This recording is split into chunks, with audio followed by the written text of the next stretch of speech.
all. Welcome to the Nullcon webinar series. My name is Sakshi and I am part of the Nullcon team. So let me briefly introduce what Nullcon is. The Nullcon conference is a unique platform for security companies and evangelists to showcase their research and technology to the community. We have been running Nullcon security conferences since 2010, where information security is discussed in detail among the industry, government, and tech community. So in this work from home environment, we keep continuing to share knowledge and connect with our global community by running multiple online events like webinars, workshops, training, and resume clinics. In the upcoming time, we are going to have some exciting sessions on information warfare, digital bank robbery, threat modeling for mobile communications, and many more. Also, happy to let you know that we have announced our Nullcon security training in the online edition, which will happen from 23rd September to 26th September. More information will be put out in the Zoom chat box. And coming to our guest speaker, today we have with us Ashwini Siddhi, and she is going to share with us her thoughts on ransomware unlock. Ashwini is a security engineer with industry experience in areas like application security, security architecture, secure design, and network security. Ashwini is currently working as Secure Design Service Lead with the Product Security Office at DELL EMC to provide leadership and strategic direction to secure design review and threat modeling services to shift security left and implement secure design lifecycle. On behalf of everyone, I welcome Ashwini to this session. And before we go ahead, a few instructions for the audience. Our talk duration is about 30 minutes. And after that, we will have a question and answer session. If you guys have any questions, you can drop them in the chat box and we will answer them at the end of the session. And I request you all to keep your mic on mute during the session to avoid any kind of disturbances. And without any further delay, I request Ashwini to take charge of the session. Hey, thank you, Sakshi. Hey all, I'm Ashwini Siddhi here. I know Sakshi gave a really long intro of me. So I just want to say that I work for DELL EMC and I'm the threat modeling service owner. So if you anytime really want to connect or talk about threat modeling or secure design, feel free to reach out to me on LinkedIn. And that's, quite away from the topic that we're talking today, ransomware. Ransomware is like caught the fancy of all of us in the security industry, right? We have the pandemic going on, and ever since the pandemic, the ransomware is another sort of pandemic happening in the virtual world. So I think it's an interesting discussion how it has evolved, where we are today with ransomware and what we can do with ransomware and all of that. So I thought it would be a good session to talk about and also maybe gather your inputs and feedback and what you think about it and all of that. So without much ado, let's begin talking ransomware. Let me know when you can see my screen.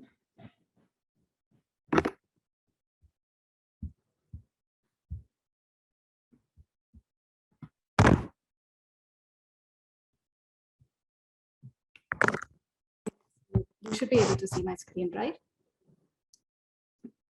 Yes, we can see your screen.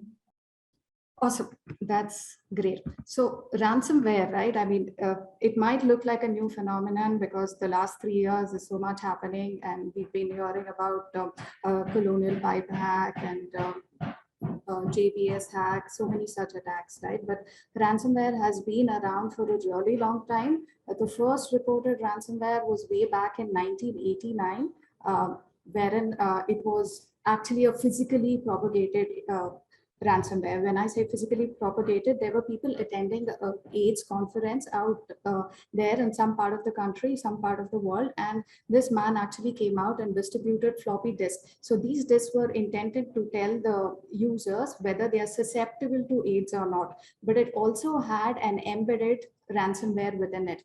But the thing is, when the users went back and used it in the PCs and turned it on, nothing really happened, right? They turned it on the first time, second time, third time, nothing really happened. So like the 90th time when the system was powered on and powered off, there was actually something that happened. The files were hidden, the directories were hidden, some of them were encrypted, and there was a message displayed asking them to make a payment, as in payment not online, but send the money to a PO box somewhere in Panama. So that was way back in 1989, and we've come a long way from it. And when I say we, it's obviously the hackers. So the first ransomware attack, as you can see, was not really efficient.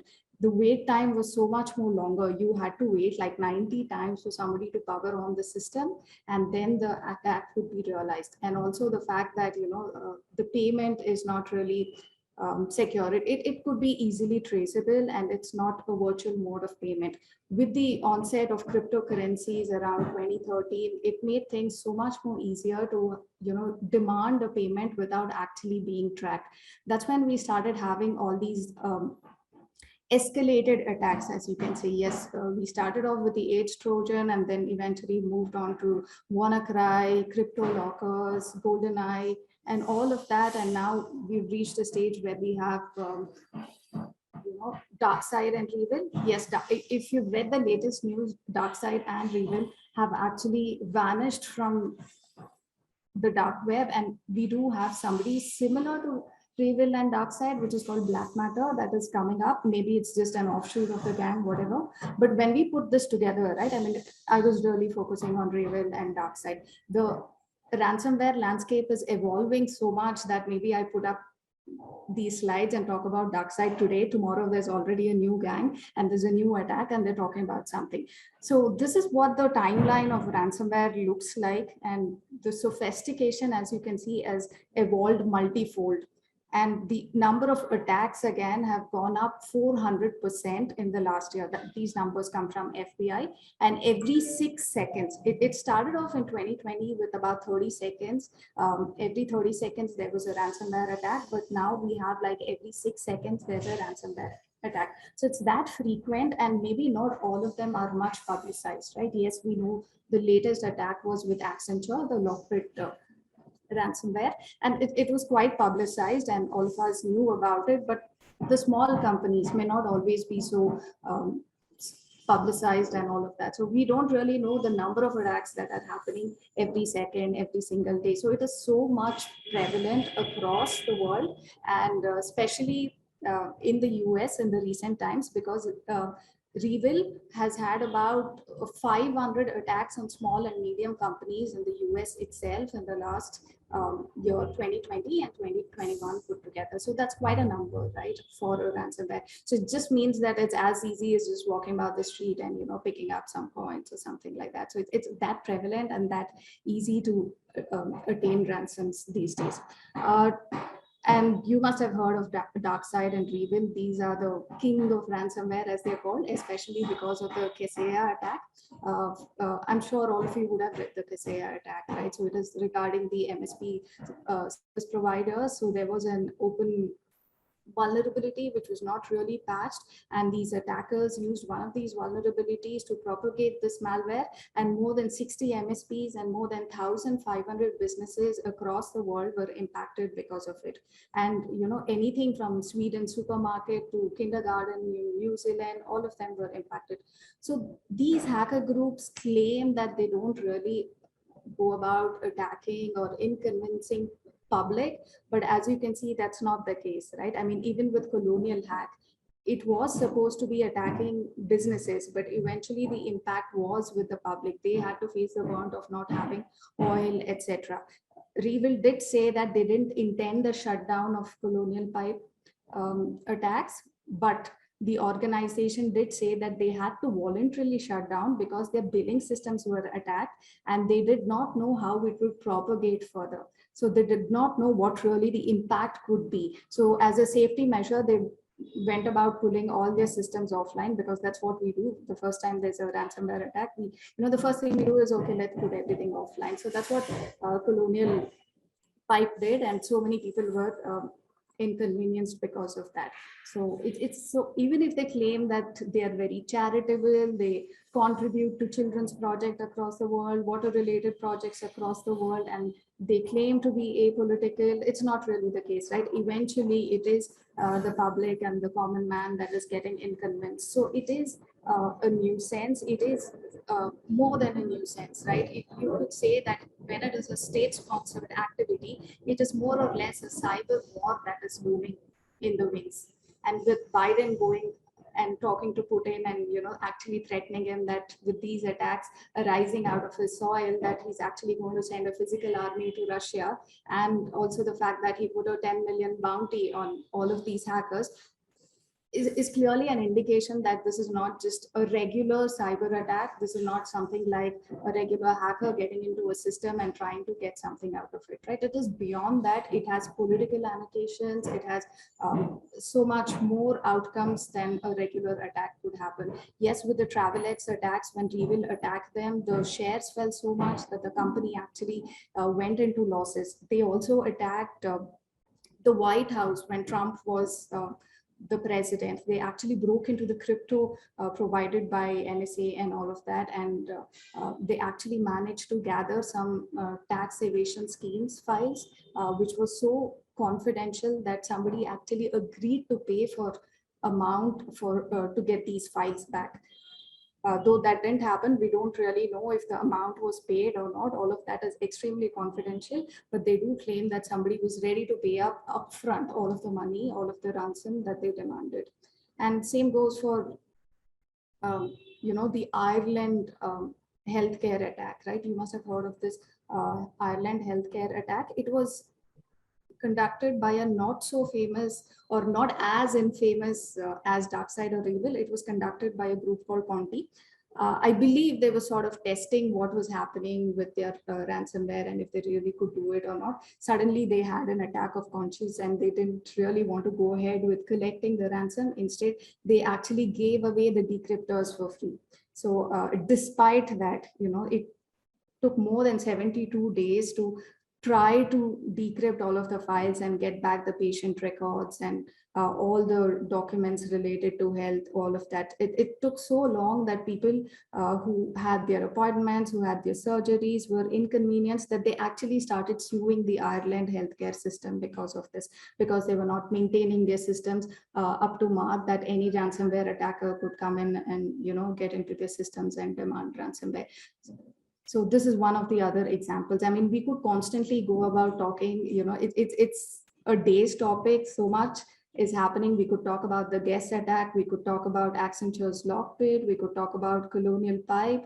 We could talk about the JBS shutdown. We could talk about Ireland and Brazil's code system and Fujifilm, Travelex, so much. So the list goes on. So that's not the whole point here. We're just talking about what the problem is and how we can best look at it and what we can do about it.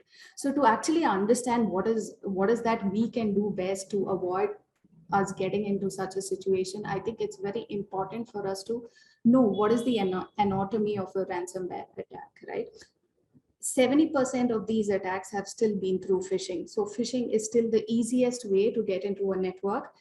So it's just send out a mail with authority, with probably relates to your emotions, and also have some sense of urgency, and then ensure that the user clicks right away, and then you download the malware and it unpacks and executes on the systems. But it's not necessarily the only attack surface. There are alternate attack surfaces like brute forcing, RDP, and other zero-day vulnerabilities. When we talk about the Kaseya attack, it was the zero-day vulnerabilities, right? I mean, it is a supply chain attack with zero-day vulnerabilities. And Reveal has claimed that brute forcing into a network has been its favorite way of achieving a ransomware attack. And yes, RDP, because most of these attacks are related to Windows, but that doesn't mean that it's not possible on Linux. Hello Kitty for VMware has been an example of ransomwares across different operating systems. If somebody is not really able to brute force or RDP into the system, or even zero-day vulnerabilities, these ransomware attackers actually go and buy credentials, right? There are small-time hackers who post credentials in the dark web, or maybe they actually reach out to somebody who's working in the organization, who most people have a price, right? So they could be bought for a certain price, and the credentials actually obtained from these people. So it's as easy as that. with phishing, with brute forcing, RDP, and zero-day vulnerabilities. It gives them so many options. And considering that they're sophisticated, they're evolved, and they work as a professional service. When I say professional service, they work as ransomware as a service, right? It's not necessarily that the team that is building this ransomware itself goes and deploys this ransomware. They could work in a way that they just sell their ransomware to somebody who reaches out to them, and this person or this group tries to deploy it to their target. Or it could be that somebody goes for a different model where the people who made the ransomware also go about trying to hack into the network and get into and also install the ransomware at the same time. So they have different models in how they function. Really, it's not one model that they follow, but most times it is they have like a team of developers. They have more than 10 pen testers, like a really huge group of pen testers, and this forms their core technical team, and they gain about 20 to 30% of whatever ransomware is received, whatever ransom is received from their targets. The rest of the 70% go to their affiliates or distributors. So these distributors are the ones that are out there who actually post communications on the dark web, who probably contact these targets. And at times you would also need a support system, right, for these ransomware. Maybe you come from Russia and maybe you're trying to attack some organization in France.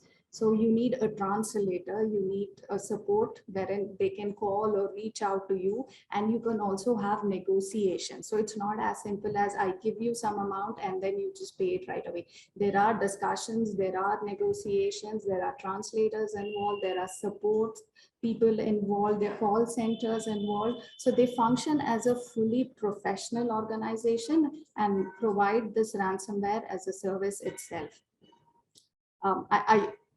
It's a great business model, yes, but I wouldn't go to the extent of saying that you would have to learn from these people. But yes, it's a great way that they perform in terms just technically how good the ransomware payloads are, and also about how well organized it is. They don't directly communicate with each other. Despite having so many team members, it is known that they don't physically or in person communicate with each other. They always communicate over the dark web, etc. So they're not really traceable, right? You don't know.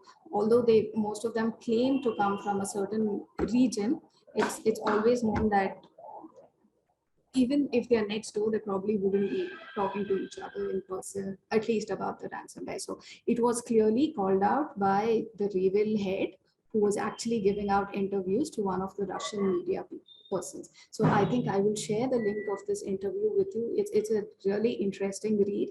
It gives you an overview of what these hackers are thinking, where they're coming from, and what is their motivation to do this. And talking about motivation, right, it's money. Yes, they want to make as much money as possible. They've already made a lot of money.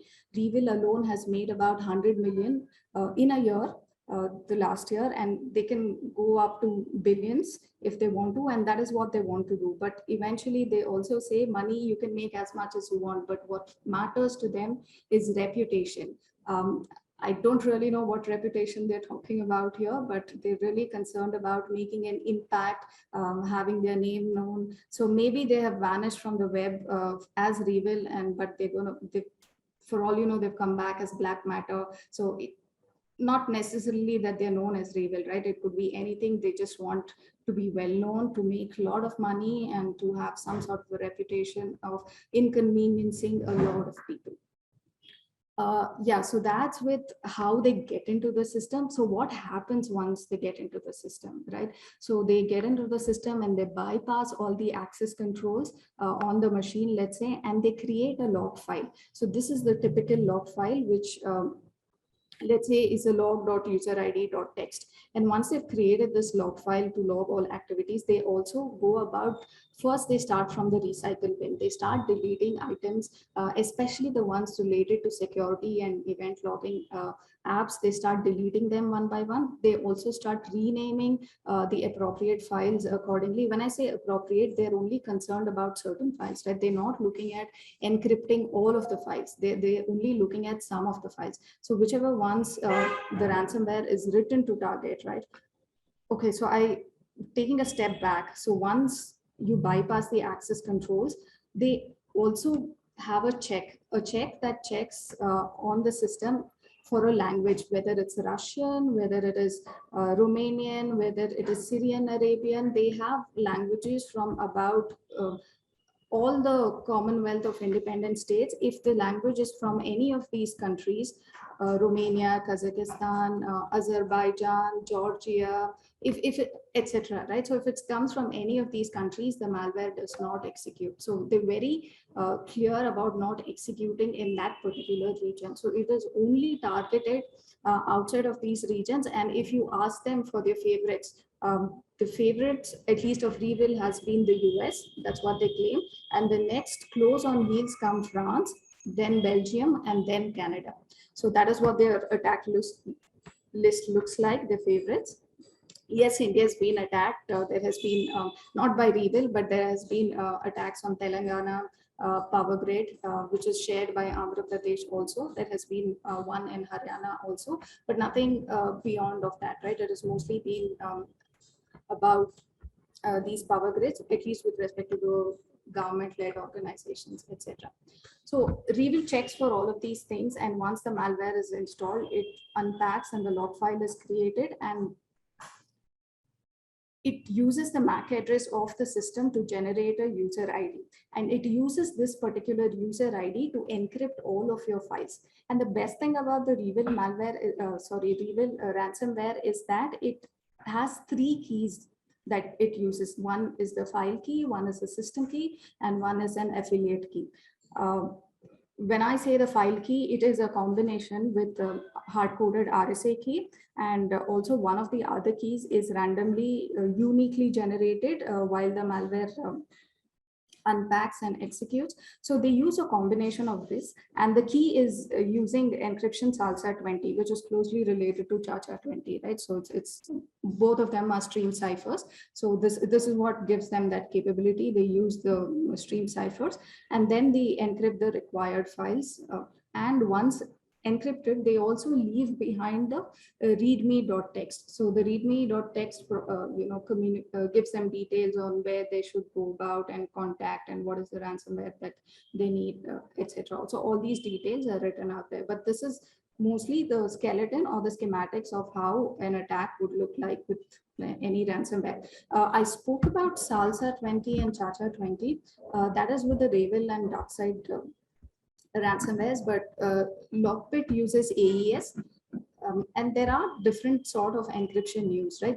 There are so many ransomware itself in the industry, the ransomware industry. So the major factor that distinguishes these ransomware are the fact that their encryption is different. Otherwise, more or less, the entire workflow, the entire anatomy of an attack looks the same. So it's only the encryption that really differentiates them. There are some ransomware attacks arising out of Europe, which don't check for location settings like Russia and all of that, but they are not as impactful, and they've not actually made as much noise as the ones coming out of Russia has made.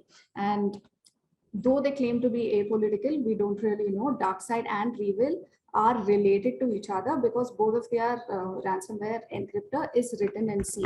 It is in C, it's basic, yes, but they want to evolve to using C++. That's what was told. And also the fact that these ransomwares, right? I mean, what they currently do just encrypts certain number of files. What they really want to do is do a complete denial of service, like the Suncrypt ransomware does. So they want to make sure that the complete system is down and you're not really able to log into anything. So that is their aim, and the hacker group actually claims to be working on it, something that they're really looking forward to do.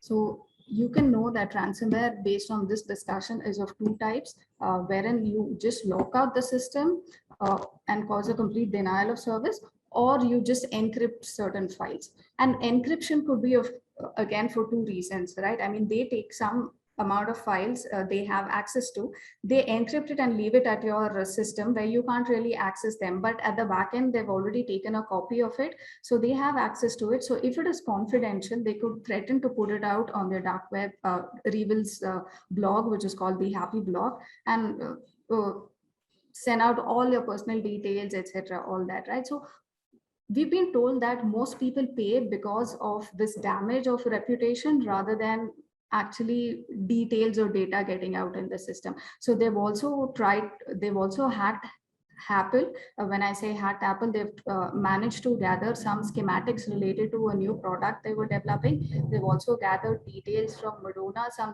celebrity related items, and they've threatened to put it out, but then things happened, and maybe they got the ransomware and maybe they didn't really post it. The thing about these big companies like Accenture or maybe any other companies, they don't really acknowledge the fact that there was a damage that really occurred because of this ransomware. They come out and say, no, nothing happened, we have the best secure systems and we're good, etc., etc. But we really know about all of those claims. So considering all of these, and the fact that they're so sophisticated and so many variants of these ransomware, do you really think you should be paying ransomware? At least that's what the Colonial Pipe did, right? They went upfront and paid the 70 million in cryptocurrency, although FBI did try to get back more than 60 of it back. But do you really think it's a good solution? No, right? The USD Treasury did come back and say that actually put out a website and stop ransomware, and actually clearly called out that, don't pay ransomware. Despite that, businesses still pay for it, but it does not make sense to pay for it. Just because you have a cyber insurance that covers for ransomware, it does not make sense, because you've paid for the ransomware, right? You paid for the decryptor key, but do you really get the decryptor key back? That's one thing. And do you get the right one back? Even if you get the right one back, does it really work for you? No, Revil themselves have acknowledged that it does not always work. Why not? Because they clearly write in the README text that if you've used a third-party software to somehow recover your somehow recover your files, it's always going to fail when the actual key is going to use. It is going to change the bits related to the keys which is stored in that file, and that is going to impact how you recover your file. So, and for all like Revil vanished, they could just put out a ransomware and suddenly vanish one day. And even if you wanted to pay ransomware, there's no way for you to pay ransomware and get the and get the keys back. So it's not about money. There's so much more that we should be doing, and that is why NIST has a framework around this. I know NIST has a framework, like all of you must know, right? A cybersecurity framework, but this is applicable to ransomware too. So what should we ideally be doing to prevent this, right? The first step, as always, the most difficult, identify what we really need to protect. And when I say identify, we'll need to identify all our assets in the organization, all the systems, check whether they're patched, etc. And once we identify, we might identify it at a system level. Okay, I have this laptop, great. I have this system, great. That's what most organizations do, but it's beyond that, right? When there is a ransomware attack, you might want to regain your certificates, your network configurations, your hardware configurations, golden images, your source codes, any algorithms that you've written, certificates. It could be all of these configurations, your AD, LDAP users configuration, your documents, which has a playlist, which could also be your ransomware playlist. It could also be about who you would contact in terms when such a event happens, such an incident happens. So you have a number of things that you will need to cover, and currently most organizations don't do that yet. So this is what the identify stage does. You need to identify what really needs to be protected from ransomware and what is that exactly that you should be backing up. The whole protection framework for ransomware depends on backing your critical data. So the fact that you identify the right data to back up becomes important with respect to ransomware. So we know that most people don't do this. That's why they're ready to go about and pay ransomware. They don't want to acknowledge that they have not taken care to back up all of that. Identify in the first place and then back up. And second comes protect. And this is a very difficult task, right? No matter how good you are at, no matter what process you have in place, what processes you have in place, n number of things, you can do all your STL rightly, you can have network security, you can have your app security done right. Despite that, there is going to be always some patch that you will have to apply. There is going to be a 0-day vulnerability. So you need to have a continuous and evolving process to how you would want to protect your systems, right? And most of these attacks, at least some of the attacks that we will claim, they could get into the network under 3 minutes because they use some basic vulnerabilities. They hadn't closed a certain port or some unused services on Citrix or on Pulsar, etc., which could have taken care in like, a 30-minute job. So such things were not really taken care of. So protection becomes important in terms of all angles. Do your secure development, do your secure design, do your threat modeling, yes, and your testing. And it's not a process where you just go do all these verification activities. The loop has to be closed, right? Come back and fix whatever has been identified. What we've seen is that people do these activities as some sort of a compliance and do not come back and close the loop in protecting things, in mitigating or fixing things. And also ensure, especially because on Windows, don't use SMB version 1. To date, even after WannaCry, which happened because they were using SMB v1, still people use SMB v1, v2, so don't use it. Use the latest version. Don't use older versions of RDP. Ensure you follow the best practices of RDP. This becomes especially important in terms of Windows machines. So, and then comes the detect aspect. All of us are very good at detection. The first thing we would say, yes, we have our IDS and IPS systems in place in the network. But are they really enough? Not really, right? Because we would want systems, we would want a mechanism that identifies unintended encryption in the system. That's what a ransomware does.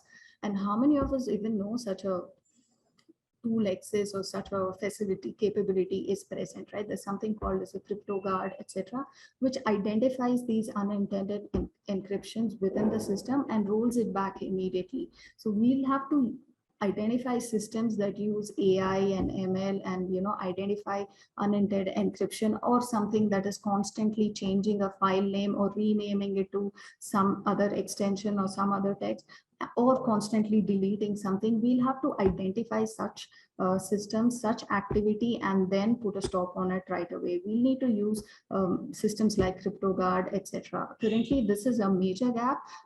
We don't, if we had this in place, I think most ransomware attacks could be prevented then and there, and we wouldn't really have to be in the place of actually paying an attacker for this. If Accenture were to be believed, if they're telling us the truth, which I hope they are, then I think they are good with this detect mechanism, because they claim that they have cutting edge detection capabilities and they were able to detect this activity, and that's how they could roll over and save themselves from a ransomware attack. And respond, again, depends, it's about what you would do. You have a ransomware playbook.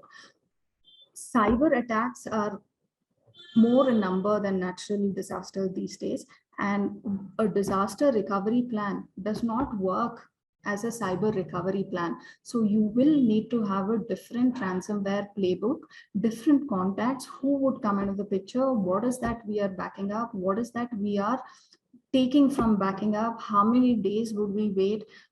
How would we sanitize the production that was impacted?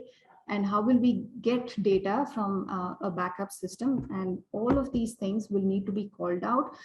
Teams will need to be trained so that they don't panic when it actually happens, and it needs to be tested, the RTOs, RPOs, all of that captured correctly, and then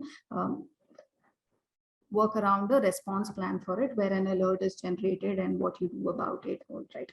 So the most thing that most people do in response to this is go offline, which is great. Yes, makes sense. Go offline, which is great, but it's not just one thing, right? Colonial Pipe did go offline, but what happened? They still went ahead and paid the ransom. So just going offline is not the solution. So how we want to respond should be documented, and you should be better prepared as to how you want to respond. And then comes the most important aspect, which is what we will look at in more detail, that is recovery. So I did say recovery is not really disaster recovery, right? It is different. So what is different about it? So the difference with cyber recovery is the fact that it is isolated.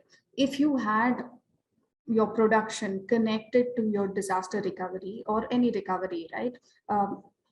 If your production is compromised, it will eventually propagate to your recovery systems, and it will also compromise the system. So that's what happens. And Revil is not dumb to not know that we don't use recovery systems, right? They're very well aware that all organizations use recovery, which is like the norm, right? It's common sense to use a disaster recovery. So they do know that.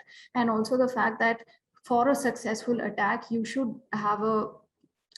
be able to consolidate all data, all tapes, all NAS storage servers, all of that, in one place, and then have access to them. So that is a basic of an attack. So if you would still have your recovery connected to your production, it makes no sense. The whole point is that have an isolated solution which is outside of your production. When I say outside of production, it has to be both physical as well as logical. It's not just location, but in a different network itself, and how they're connected and when required, etc. All of that need to be taken care of.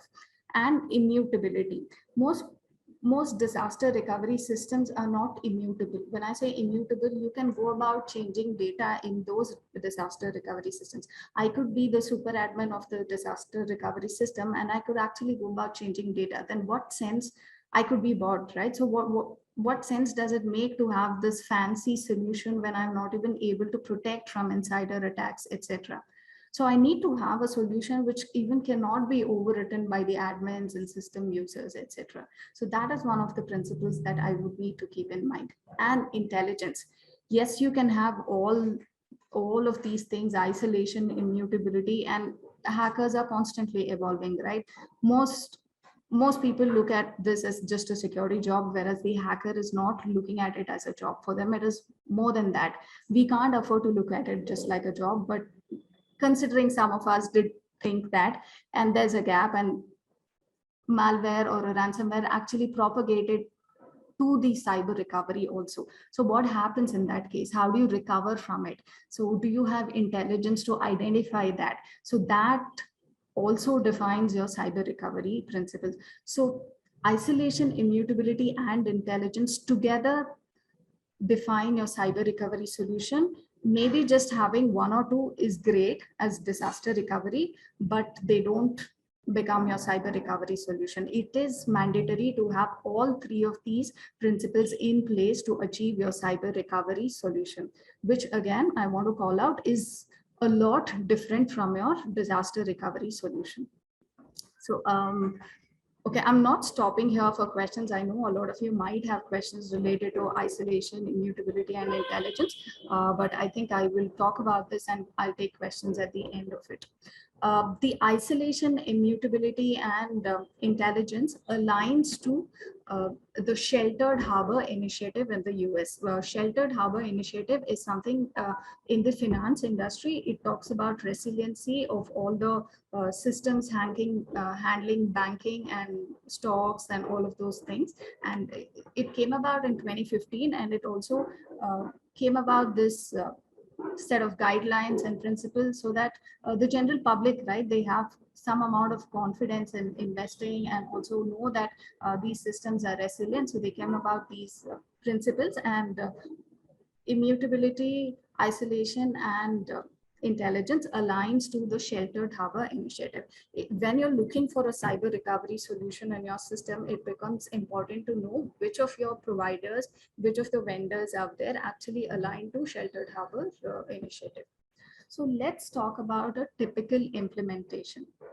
So you have a data center, and where the production's there, and you also have a regular backup which is being collected, right? So your cyber recovery vault is in a different location, logically as well as physically. The best thing is it is in a cage, all right? So so that nobody really enters it and all of that. Why? I will come to that later. So this cyber recovery vault consists of a backup server. It consists of a cyber recovery server, and it also has monitoring and reporting system, also where you can continuously patch these systems, you can log and copy data. So it is logically somewhere else, and it only connects to your backup. If you can see that it doesn't really connect to your production. So it has to connect to your backup. And when I say connect to your backup, it's has to be an automated air gap. Air gap is something where your network interfaces are disabled in such a way that most times these two systems are not communicating with each other. So the data center and your cyber recovery vault are two independent entities that are not communicating with each other because there's no network interface or there's no connection to talk to each other. Even when they're set up in such a way. But you bring in a vendor who specializes in air gap solutions so that they, let's say, install a diode or something else on each of these entities that enables communication. And it's configured in such a way that only when you set a policy, the policy runs, and only during that the air gap opens and the backup is copied from a data center to the cyber recovery vault. So that's how it typically functions and takes all the backup regularly, maybe every 12 hours. It could be a full backup, incremental backup, whatever. So that's how it functions. Let's say there's an actual ransomware attack that happened in production. So what now? Okay, so the air gap is closed. It's no way going to really connect to the cyber recovery vault. But the production needs data from cyber recovery. How would I connect to cyber recovery to recover this data? So there's a ransomware playbook, obviously, and based on the ransomware playbook, this production is sanitized. You know, you run all your tools to ensure that it's deleted of all the malicious items on your desktop and all your systems and all of that. And then there's this cyber recovery vault, which has the latest backup. So the latest secure backup. When I say secure backup, it means that there has to be a full content analysis of the backup itself, because there could be a slight chance that while the air gap was operational, the ransomware propagated and came and sat here in the cyber recovery vault. So it becomes important to analyze that backup itself, the full context analysis, and I'm not just talking about metadata or header details, but the full context analysis, and also compare with the previous version of the good backup. And based on that comparison, analyze, use again heuristics, machine learning, AI to understand if it is compromised or not, and then save a good copy of a backup already. And when required, ensure that the air gap is opened and the backup just goes from cyber recovery vault to the data center backup, and again restore to the production systems. So you should know that, right? It is a unidirectional communication. So when data is coming from the data center, it is coming through a different channel, whereas when data is going back to production, it's using a different channel. So not using the same channel reduces your attack surfaces and is a best practice to follow. And it's communication between backup to backup. It can't be that some other system is trying to connect in between. You will not be able to introduce any other system within this communication channel or to either of these backups. So that's how you would try and recover from a typical ransomware attack. And what makes the solution better? I mean, yes, on paper it looks good, but there could be so many things that could go wrong with the cyber recovery vault itself. So what are those things that is actually a solution differentiator? Multi-factor authentication. You can't have a cyber recovery solution which does not have multi-factor authentication, right? You can't let, if a hacker is able to brute force into production, he or she would be able to brute force into cyber recovery too. So you should be having multi-factor authentication with brute force as well as reverse brute force protection, and also ensure that you're using least privileges and segregation of privileges. When I say segregation, maybe have a different security officer and an admin. That makes sense, right? Because somebody is just taking care of security roles, whereas somebody is just taking care of the admin activities, so that they don't really so that one person is not a malicious insider and causing harm to the entire solution. So enforce complete mediation across the cyber recovery world. So that is important despite having a cyber recovery solution.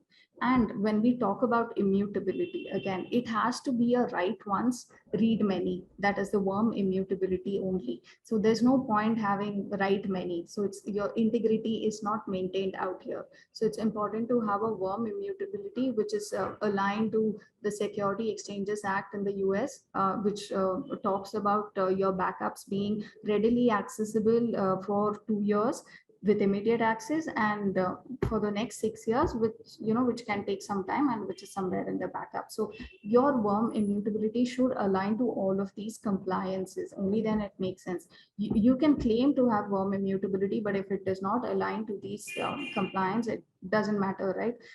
Maybe you're really saving it, but you're not going to get that certification saying that you're cyber recovery ready. So it's important to have it. And also its backups there are so many different vendors out there. Some stores their backup in M3s and some have a different format. If your cyber recovery solution does not work with all of these backups, you will not have the scalability in your solution. You will, in case there's an attack on that particular backup software, you will not be able to change it. You will not be able to scale your systems, or evolve from the existing infrastructure. So it's important that your cyber recovery solution is also provides multi-vendor support.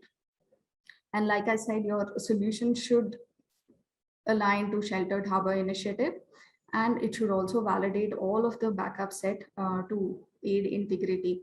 Like I said, if the malware propagates to your backup too, there's no point in having that cyber recovery solution. So it's important before you give the backup back to production, it's important to analyze it and then understand it. And also, if there's a key associated with, store the key so that you'll be able to detect it in the future again within a less period of time, and then only send the data back. So that's important. And there's also something called as the No More Ransomware database, where all of the keys of ransomwares are stored. About so many different companies have used this database to unlock their ransomware. So I think it would be a good contribution to that database if you can identify the keys of a ransomware and provide it, so that other companies who for whatever reason don't have a cyber recovery solution, etc., can use the keys on that database and try to save themselves from this ransomware attack. And the next stage would be automated air gap. I mean, I think this looks like unicorn to me, because yes, ransomware, you should be aware that your production systems are sanitized completely, and only then you would want to go ahead and take a backup of the data. But I think an ideal solution would be to have an automated air gap where you have no manual intervention, but it's still secure enough that once a ransomware attack has happened and the systems has been sanitized, there's an automated air gap opening which brings in your backup. I think this will require a lot of security controls in place to be very confident about, but I think is a good solution differentiator, and I think it's really great to have in a solution, especially in something like cyber recovery, because you don't want to, the average wait time in recovering from ransomware attacks has been about 73 days. So you don't want your business to stop for those 73 days, right? You would want it to be much quicker. So I think with automated air gap, we will be able to reduce that timeline. So it will be good to have that air gap too. So this is what I had in terms of cyber recovery and how we could recover using this solution in terms of an ongoing ransomware attack. So do you have any questions at all? I think I was a little fast, but then because I wanted to give you time for some question and answers, considering it's a Friday, I didn't want you to hold too long either. So I'll stop sharing and you can let me know if you have any questions. Thank you, Ashwini, for this amazing, informative session. I am sure our participants must have found some important, knowledgeable inputs from it. If anybody has any questions, they can drop it in the chat box.